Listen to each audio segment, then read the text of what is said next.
हुआ है विष अमृत, किसके लिए हुआ? हाँ, बाईसा मीरा के लिए हुआ और किसके लिए हुआ? और पता है? भगवान शिव के लिए हुआ और किसके लिए हुआ? इसी कलिकाल में इसी राजस्थान के एक और भक्त हैं, भक्तराज अंगद जी। सवाई माधोपुर राजस्थान में है ना?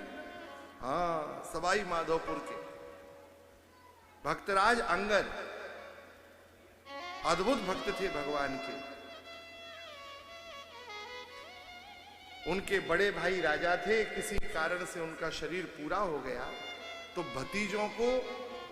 भतीजे को राजा बना दिया। वो सेनापति थे। उस काल में पड़ोसी राज्य से युद्ध कर और उनको जीत कर बेशकीमती रत्न लेके आ रहे थे अंगद जी। अंगद जी भक्त थे।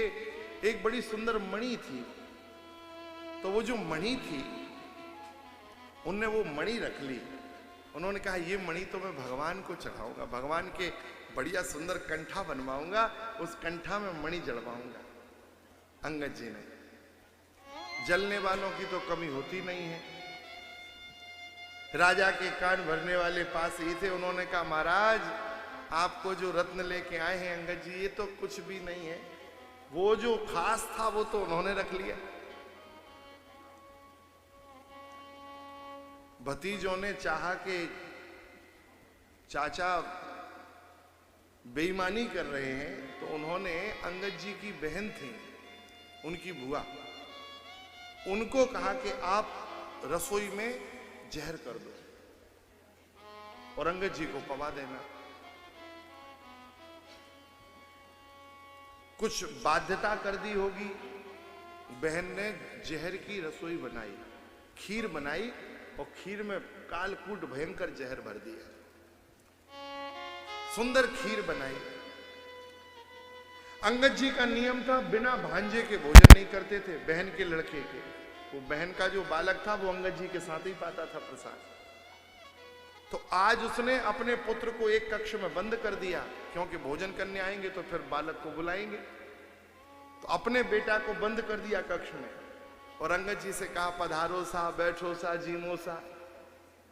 अंगद जी नित्य के भांति आए और आकर कहा भोग लगा दिया ठाकुर जी को। तो बोले अभी ना लगाया। तो बस पूरा का पूरा थाल भगवान के सामने, जो खीर का पात्र था, बड़ा पात्र भरा हुआ था खीर का, वो पूरा का पूरा भगवान के सामने भोग लगा दिया। अब भोग लगाकर जैसे ही अंगद जी पाना चाहते थे, नित्य का नियम था भांजे का नाम ले लेके बुलाने लगे। तो जब अंगद जी ने भांजे का नाम लिया तो बहन का हृदय फट गया कि देखो, एक तो मेरा ये भाई है, मेरी संतान से इतना प्रेम करता है, मुझसे इतना प्रेम करता है, और मैं जहर खिला रही हूं। हृदय फट गया। संकोच में बोली भैया आप मत पाओ। अंगद जी ने कहा क्यों ना पाए? बोले भैया मुझसे अपराध हो गया, मैंने भतीजों के कहने में इसमें जहर मिला दिया। अंगद जी ने कहा बहन ये तूने क्या किया? इसमें जहर मिलाया ठीक था, ये भगवान को भोग क्यों लगा दी? मेरे ठाकुर जी को तूने जहर लगी खीर भोग लगाई। अब ये प्रसाद हो गया है।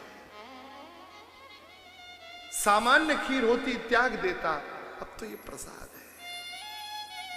श्री अंगद जी ने देखते ही देखते महाराज पूरे खीर का जो पात्र था, पूरा बड़ा पात्र हाथ में लिया और जय चतुर्भुजनाथ कह के, और महाराज पूरा का पूरा पात्र जब जहर का पिया तो जैसे मीरा ने पिया, भगवान शिव ने पिया, ऐसे ही इसी राजस्थान के भक्त अंगद ने संपूर्ण विष का पान कर लिया और वो विष अमृत हो गया। श्री भक्तमाल में उनका चरित्र है महाराज।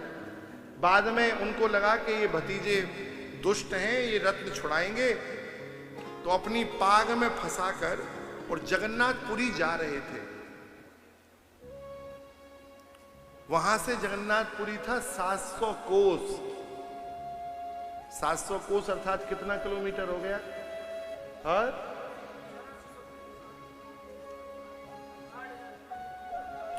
एक कोस में ना 3 किलोमीटर ना होता, एक कोस में 12 किलोमीटर। हाँ, गणित तेज है। श्री नाभाजी ने लिखा है 5 दूई 7 कोस से हरि हीरा ले उर धर्यो। जैसे ही भतीजों को पता लगा कि अंगद जी जा रहे हैं रत्न लेकर, चारों ओर से घेर लिया सेना ने, युद्ध हुआ। महाराज जब युद्ध हुआ तो अंगद जी को लगा कि अब तो मैं बचा नहीं पाऊंगा हीरा को, तो उन्होंने अपनी पाक से हीरा निकाला। पास में तालाब था, हीरे को तालाब की ओर दिखाकर कहा, हे जगन्नाथ भगवान, प्रभु तुम्हारी वस्तु बदनते वचन उचार्यो, आपकी ही वस्तु है। ऐसा कहकर हीरा उस तालाब में छोड़ दिया। महाराज उस तालाब का रेती रेती छान ली उन लोगों ने, पूरा पानी हटा दिया, कीचड़ हटा दी, रेती छान ली, लेकिन वो हीरा नहीं मिला। अंगद जी के हाथ पैर काट दिए गए। साल भर बाद अंगद जी जैसे तैसे संतों का संग कर कर जगन्नाथपुरी पहुंचे। और जिस दिन अंगद जी ने जगन्नाथपुरी में दर्शन किया तो उस दिन दर्शन में क्या देख रहे थे? वो तो चाहते थे जगन्नाथ भगवान के मस्तिष्क पर वो हीरा लगे पाग में, लेकिन उस दिन जगन्नाथ भगवान वही हीरा मस्तिष्क में नहीं अपितु हृदय पे कंठहार बना के पहने थे कि अंगद जैसे भक्त की भेंट तो मैं अपने हृदय के पास रखूंगा। श्री जगन्नाथ भगवान की जय, श्री अंगद जी महाराज की जय। तो इस कली काल में अंगद ने जहर पिया, तो प्रभु कृपा करना।